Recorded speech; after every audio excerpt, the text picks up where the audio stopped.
if someone is educated or non-educated? Who sets the criteria to say that if you have studied X, Y, and Z, you are known to be educated, and if you don't, then you're not educated? Education, reading, learning has been an integral part of Islam. The fact the very first command of Allah Ta'ala was to read. So we find the institution of learning is well ingrained within our Islamic curriculum. But unfortunately, as time went on and the world was colonized, even as Muslims, we have looked away from Islam at other civilizations, and we take them to be educated, take them to be advanced, ignorant of the fact that it was the Islamic sciences, it was the influence and the motivation found within the Quran and the Sunnah that led to great luminaries, great scholars of not just religion, but great scholars of sciences, who introduced the now Western world to these very concepts, to science, to algebra, to having the first world map. If you look into what Muslim Spain had, whereas the rest of Europe were just still in the Dark Ages, you'd find that it was the Islamic influence within them that gave them that insight, gave them that motivation to learn more and to progress. So they took their deen forward and they took their dunya forward more than anyone could, more than anyone had done. But when Islam was left behind and people became more engrossed in the dunya, when the education system was changed, when countries, Muslim countries were colonized, textbooks were replaced, now we have been told and educated that these are the sciences that we follow, these are the pioneers of this field and that field. Never are the names of the Muslim scientists ever taken. On top of that, we as Muslims, we haven't educated ourselves, nor have we done ourselves a favor. We haven't done ourselves a favor. That we look beyond what people tell us, look into history for ourselves, and see what Umar radiallahu had produced. See what systems he had put in place. The benefit system and the welfare system we're so proud of in this country. Umar radiallahu had it established 1400 years ago. He had child benefits. He had widow benefits. He had pensions, if you want to call it pensions. But we, not knowing our own history, not knowing what the Sahaba had implemented, what our forefathers had implemented, and what they had contributed to the world, we become overawed when we look to the West and we look to what they are giving the world right now. Whereas that was our legacy, which was taken away from us because we had no interest in our deen, so Allah Ta'ala took away the dunya as well. And on top of that, which is now a musibah, a calamity which has befallen us, is we've left our dunya we're behind anyway. We've left our deen too. To the fact, even the fara'id, the basics of our deen, we do not know. That's how far we have fallen behind. Whereas there was a time during the golden era, and that was the golden era for the entire humanity, where both the justice of Islam was also spread, and then humanity was facilitated with all other types of luxuries as a result of them progressing in their deen. Where the Prophet ﷺ said that seeking knowledge is a faridah, is an obligation of every single Muslim. Every man, every woman, every boy, and every girl. Just as we have importance for the boys of our homes to learn the deen, equally important is it for the girls to learn their deen as well. It's a cultural problem, not an Islamic problem, where we have these feminist brigades coming and crying out that Islam is unjust to women and how in Islam there's no education for women. It's total rubbish. Islam has placed an equal obligation on every man and woman to acquire the knowledge that they need. And just to analyze ourselves, to see where we stand in terms of seeking knowledge, just go back to our very salah, how confident we are in our salah. That will tell you how much knowledge you need to seek. How good is your pronunciation of the very basics that you need to recite in salah. Imam Jazir rahimahullah famously said, الأخذ بالتجويد حتم لازم من لم يجود القرآن فهو آثم. That to acquire the knowledge of tajweed is incumbent, and whosoever doesn't recite the Quran with tajweed is sinful. You're reciting the Quran to earn rewards, but yet you're earning sins. It doesn't make sense. And the sin is acquired because you've made no effort behind it. Whereas if you made the effort behind it and then you're reciting, Allah rewards you 2 times. But for not making the effort and pronouncing it wrong and reading wrong, that will incur sins rather than rewards. That's just one example for us to analyze where we are. Look at other things of our salah. Whether it's what we recite in salah from the tasbihat, do we know what we are saying? Our surah Fatiha, is it correct? Our surahs, our basic surahs, are they correct? Whereas it should be the entire Quran needs to be learnt, to be recited with tajweed. At least do we have some portion of the Quran which we recite in our salah with tajweed. When it comes to our tahara, do we know the aspects of wudu, of ghusl, when it becomes incumbent? Do we have the confidence to teach our own children? You know this thing about we're going to send them to the madrasa, we're going to send them to the masjid, and that's where they learn the deen. Why? Because I can't teach it, because I don't know it myself. That's not a good enough justification as parents. The parents are the primary teachers. The mothers and the fathers are primary teachers of the children. And that teaching and that education starts from when the child is born, not when they've just grown up. So do we know what to do with our children? Do you know what to teach them? A common problem is because as adults we're not equipped with the knowledge, we don't teach the children. They come of age to puberty, so many changes take place in their lives, in their bodies, biologically, but they have no one to converse with. The only other alternative they have is what Tom, Dick and Harry tells them in school about the biological changes. Nothing about tahara, nothing about shaving and cleaning their pubic hairs and so forth.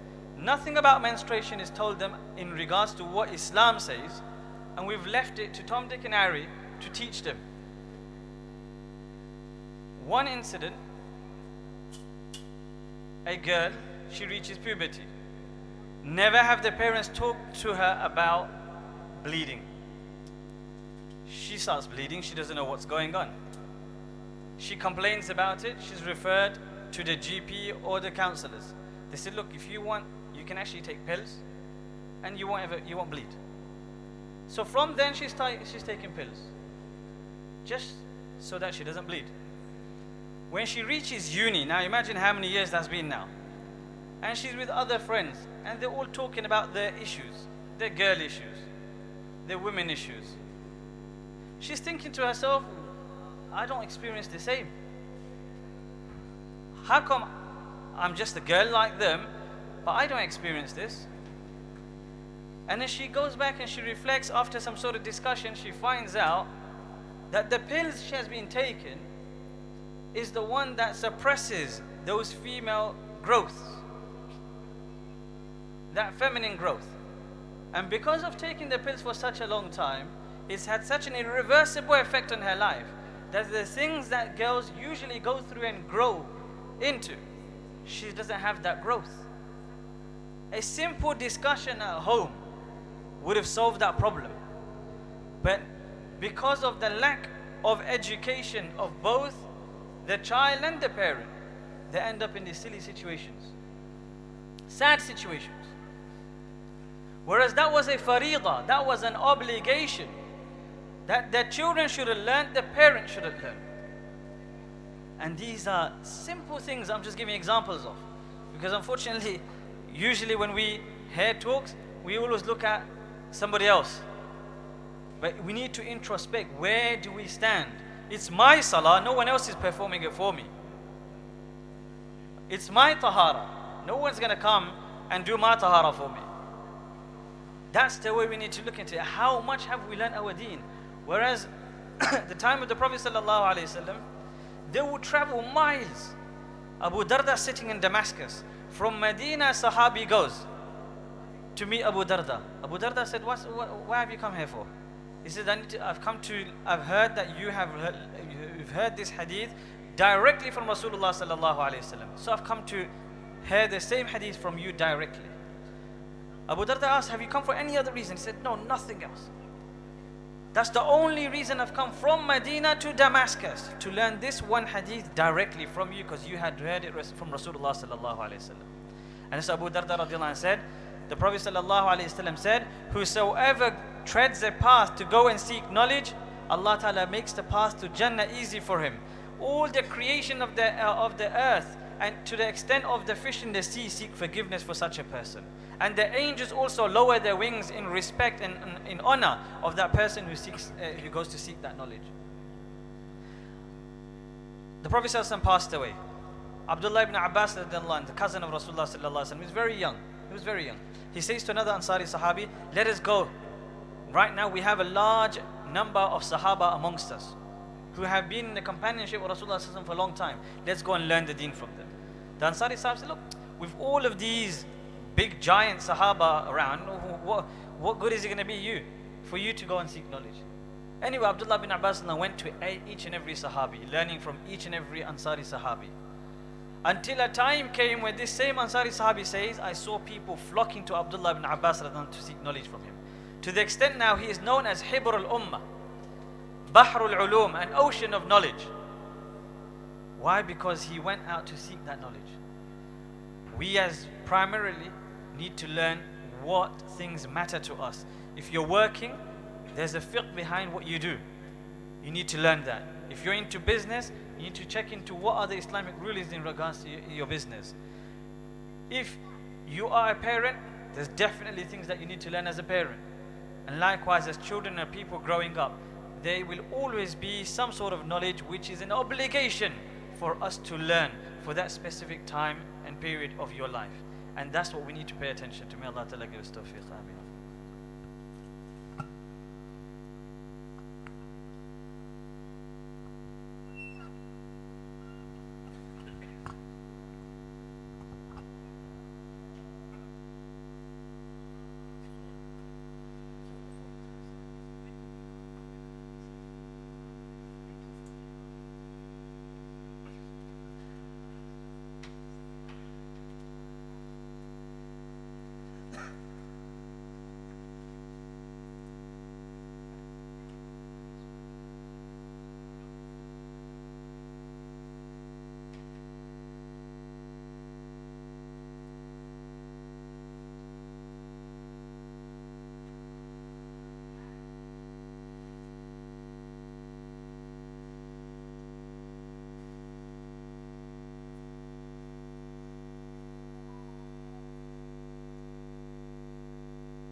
الله أكبر الله أكبر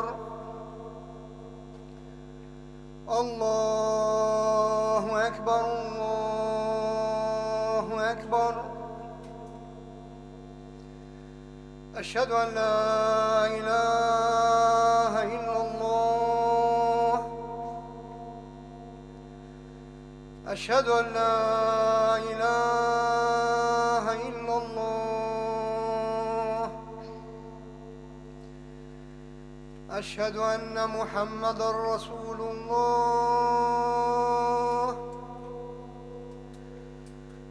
أشهد أن محمدًا رسول الله.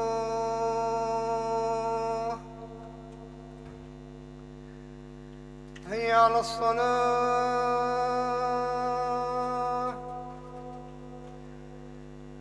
هيا على الصلاة.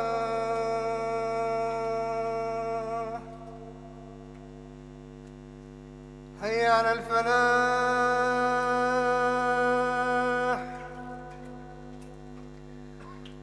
هيا على الفلاح.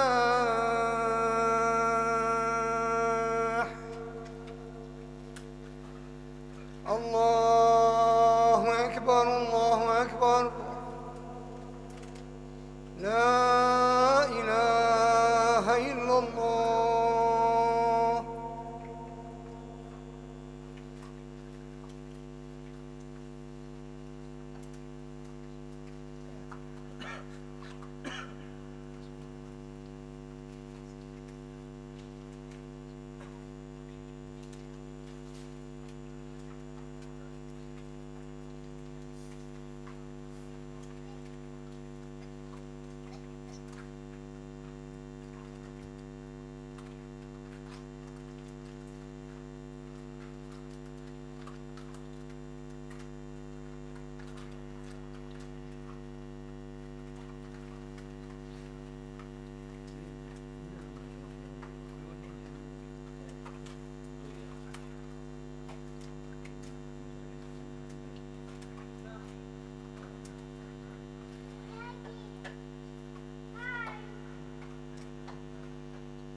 الله أكبر الله أكبر الله أكبر الله أكبر.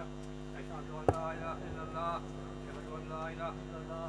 أشهد أن محمدا رسول الله. أشهد أن محمدا رسول الله. حي على الصلاة حي على الصلاة حي على الفلاح حي على الفلاح. قد قامت الصلاة قد قامت الصلاة. الله أكبر الله أكبر. لا إله إلا الله. استووا. Straighten rows, fill in the gaps. Jazakumullah khair. Allahu Akbar.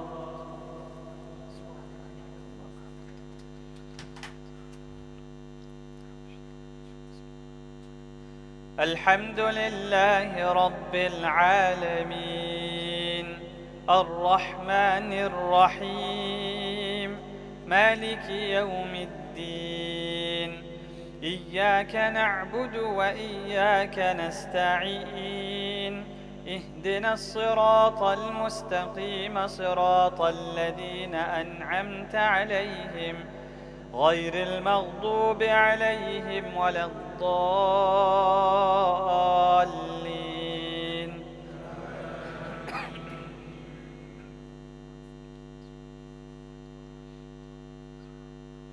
ألهاكم التكاثر حتى زرتم المقابر كلا سوف تعلمون ثم كلا سوف تعلمون كلا لو تعلمون علم اليقين لترون الجحيم ثم لترونها عين اليقين ثم لتسألن يومئذ عن النعيم. الله أكبر.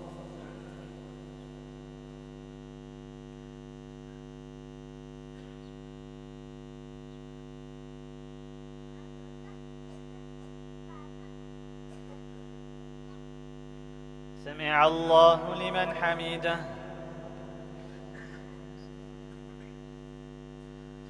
الله أكبر.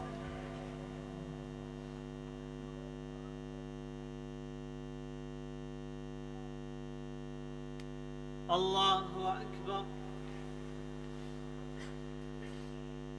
الله أكبر.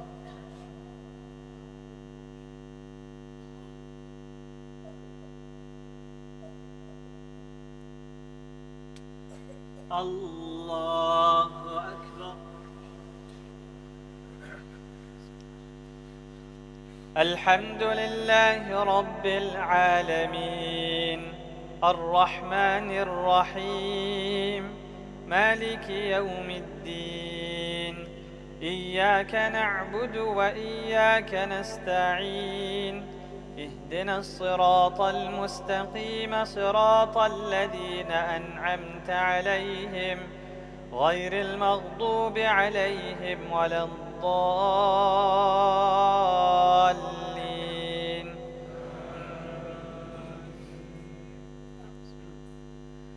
إذا جاء نصر الله والفتح ورأيت الناس يدخلون في دين الله أفواجا فسبح بحمد ربك واستغفره إنه كان توابا. الله أكبر.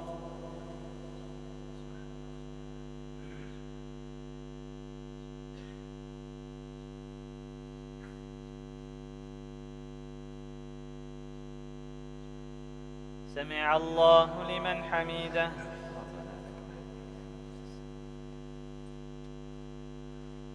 الله أكبر.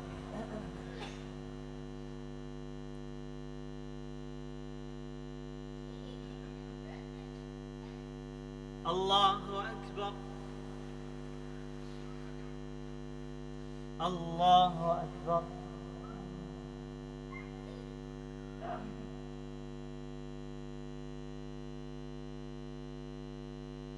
الله أكبر.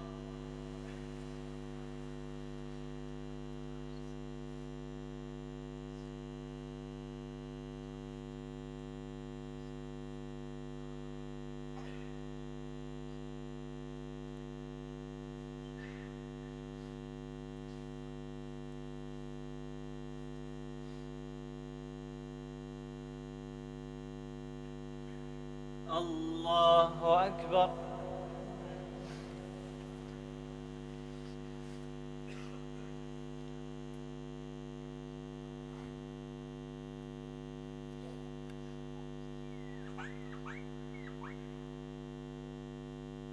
الله أكبر.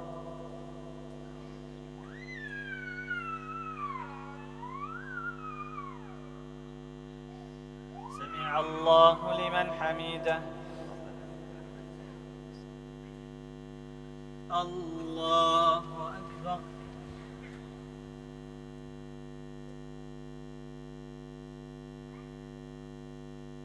الله أكبر. الله أكبر.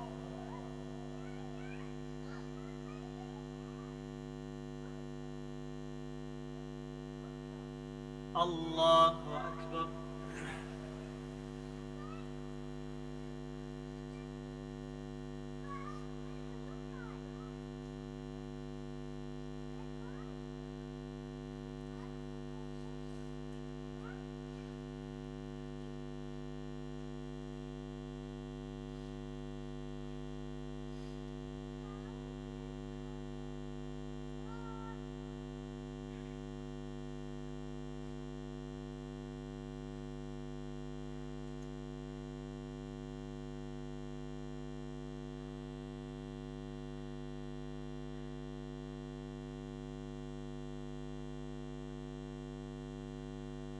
السلام عليكم ورحمة الله.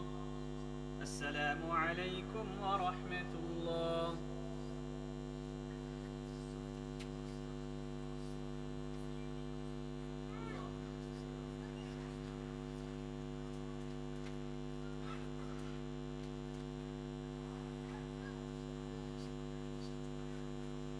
اللهم أنت السلام.